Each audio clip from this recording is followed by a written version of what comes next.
Since Joe Biden took over, we've had a 3-year inflation rate of over 20%. For the past 3.5 years, Donald Trump and Fox News, desperate to shed a negative light on the historical success of the Biden-Harris administration, have been lying to the American public, blaming the Biden-Harris administration for inflation, knowing all along that inflation is a global phenomenon that came about as an unavoidable consequence of the pandemic, and that every country in the world is also suffering from inflation in the aftermath of COVID, not just the United States, and that inflation is a universal issue that did not skip over any country or continent.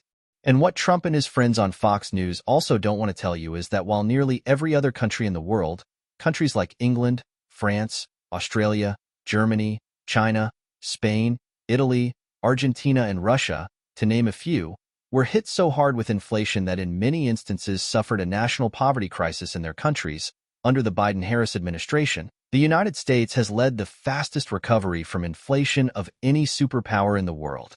And whereas most other countries are still struggling with rising inflation, some as high as 83%, thanks to the Biden-Harris economic plan, the United States has had one of the lowest inflation rates and fastest and most seamless recovery from inflation of nearly any other country in the world. And in fact, the Biden-Harris economic plan has been so effective that it completely prevented the United States from plunging into a recession, which is most always an outcome of inflation, and which many other countries are now grappling with. And while other countries are still struggling with record inflation hikes and lagging economies and recessions and low job numbers, the United States has bounced back with such a vengeance that its economy has overtaken China and is now the largest economy in the world, a stature that the United States economy did not have during the Trump presidency when China was the leading economy. Under the Biden-Harris administration, the Dow Jones Industrial Average hit a record high of 40,000, which is the highest ever recorded in history. And under the Biden-Harris administration, more jobs were created in their first term than any other administration in history, topping over 14 million new jobs. And under the Biden-Harris administration, job growths were faster than any other administration in history, and the lowest unemployment numbers since 1969 was achieved.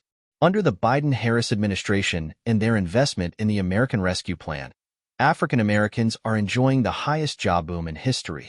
The Biden-Harris administration has been one of the most successful and consequential presidencies in history.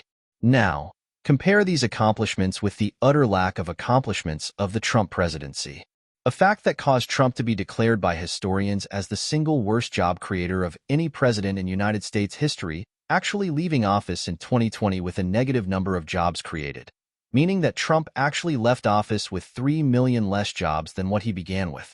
Such a failure has never been achieved by any modern American president in history. And in reality, the only record Donald Trump ever broke while in office was his number of lies to the American people, which topped 30,000 as of the last date of his presidency. And with a shameful record like that, Trump actually wants the American people to vote for him again, running on nothing other than a hope of public amnesia. Donald Trump says that he will miraculously end inflation and solve all of the world's problems when he comes into office. But he never says how, and he never will. Because these are just empty promises meant to fool people into voting for him. Trump has no economic strategy.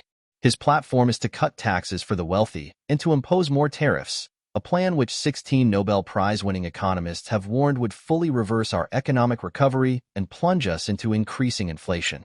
Inflation so bad that it would cause a lingering harm to the U.S. of indeterminate duration.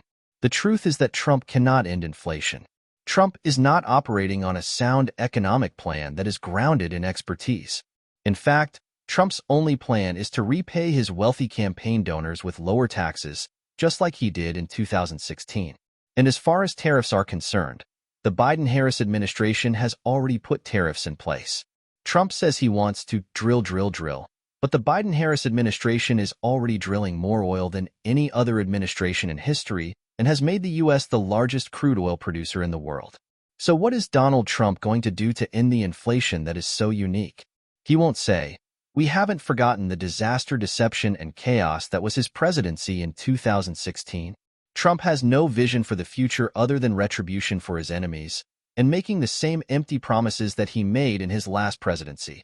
which is why 154 scholars and historians studying all 46 presidents of the United States have ranked Donald Trump to be the single worst president in United States history. And in reality, this is the only history Donald Trump ever made. So why would we want to re-elect a man ranked as the worst president in United States history? A man who 40 out of 44 of his own cabinet members, including his own vice president, have stated is unfit to be president. Does this man deserve a second chance?